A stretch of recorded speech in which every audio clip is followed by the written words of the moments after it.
Bismillahirrahmanirrahim. Assalamualaikum warahmatullahi wabarakatuh. Oke, baiklah anak-anakku semuanya. Bagaimana kabarnya? Baik ya. Alhamdulillahirrabbilalamin. Mudah-mudahan kita senantiasa diberikan kebaikan oleh Allah Subhanahu wa taala dan mudah-mudahan kita tetap dalam lindungannya.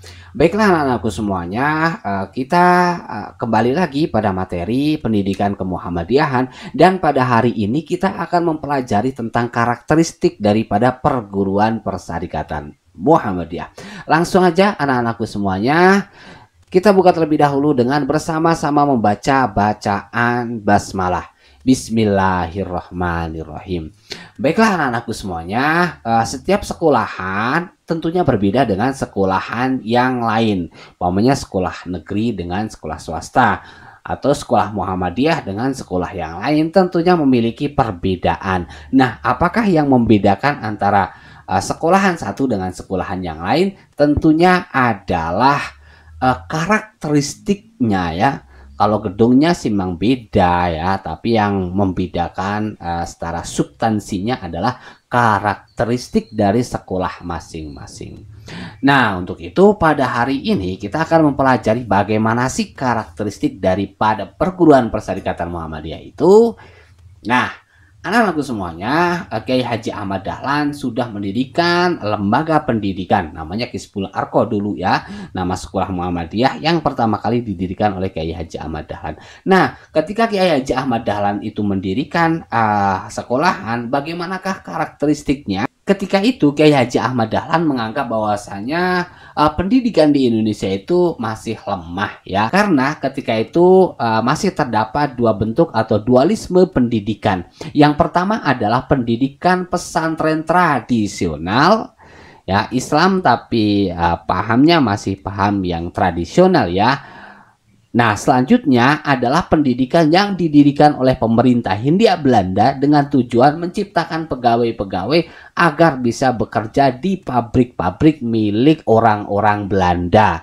Nah, tentunya dua bentuk pendidikan ini belum cukup untuk mencerdaskan kehidupan bangsa ya ketika itu. Maka Kiai Haji Ahmad Dahlan berusaha untuk membuat sebuah lembaga pendidikan dengan karakteristik sebagai berikut. Perguruan atau pendidikan Islam modern yang mengintegrasikan antara pendidikan agama Islam dengan kehidupan. Jadi Kiai Haji Ahmad Dahlan ya, mendirikan sekolah yang diajarkan bukan hanya akademisi saja ya, tapi bagaimana implementasi dari ilmu pengetahuan yang didapatkan dari bangku sekolah dalam kehidupan sehari-hari ya, yang didasarkan kepada nilai-nilai ajaran agama Islam ya. Nah, itu adalah karakteristik daripada perguruan Muhammadiyah. Perguruan atau pendidikan Islam modern yang mengintegrasikan antara pendidikan ajaran agama Islam dengan kehidupan. Nah, selanjutnya juga mengintegrasikan antara iman dan juga perkembangan teknologi dan juga kemajuan dari zaman ke zaman ya. Jadi pendidikan Muhammadiyah dengan demikian bisa senantiasa berjalan secara dinamis, dan dinamisnya perguruan-perguruan Muhammadiyah tetap pada satu prinsipnya, yaitu nilai ajaran agama Islam dalam kehidupan. Nah, nilai-nilainya adalah ini ya, kalian bisa baca sendiri. Nah, selanjutnya anakku semuanya, bagaimanakah tujuan daripada pendidikan kemuhammadiyahan? Nah, pendidikan kemuhammadiyahan itu harus dipahami, dihayati, dan juga diamalkan oleh semua peserta didik dalam persyarikatan Muhammadiyah. Karena kemuhammadiyahan dijadikan sebagai mata pelajaran pokok.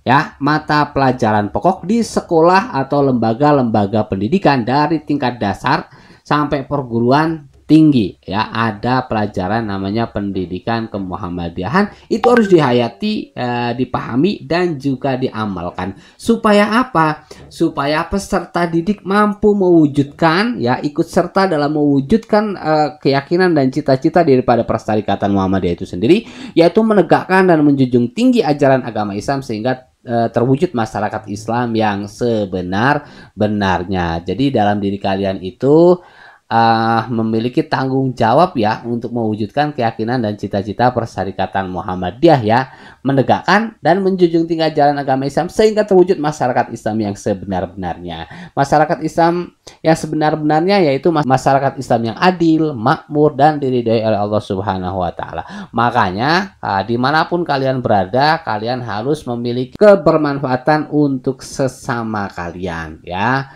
Kalian ada di keluarga, kalian harus memiliki peran yang baik dalam satu keluarga. Kalian berada di sekolah, kalian harus menunjukkan kebaikan kalian di sekolah. Ketika kalian di lingkungan berteman dengan teman sebaya, kalian juga harus memiliki peran di sana ya, mengeluarkan segala problematika teman-teman kalian, saling bahu membahu ya, bantu membantu antar satu dengan yang lain. Yang kedua adalah membentuk kader. Nah, Persyarikatan Muhammadiyah tentunya memiliki amal usaha banyak sekali yang dijadikan sebagai perjuangan daripada Persyarikatan Muhammadiyah untuk mewujudkan cita-citanya tadi. Jika amal usaha Muhammadiyah itu dikelola oleh orang-orang yang paham tentang Persyarikatan Muhammadiyah, maka amal usaha Muhammadiyah itu akan bisa mewujudkan cita-cita daripada Persyarikatan Muhammadiyah itu. Nah, untuk menggerakkan amal usaha itu butuh kader-kader yang memang paham terhadap Persyarikatan Muhammadiyah dan juga paham terhadap pendidikan kemuhammadiyahan. Maka tujuannya ada dua anak-anakku semuanya ya. Yang pertama, setiap peserta didik mampu mewujudkan keyakinan dan cita-cita Persyarikatan Muhammadiyah ya. Yang kedua, supaya bisa menjadi kader untuk melaksanakan seluruh perjuangan dalam amal usaha Persyarikatan Muhammadiyah ya.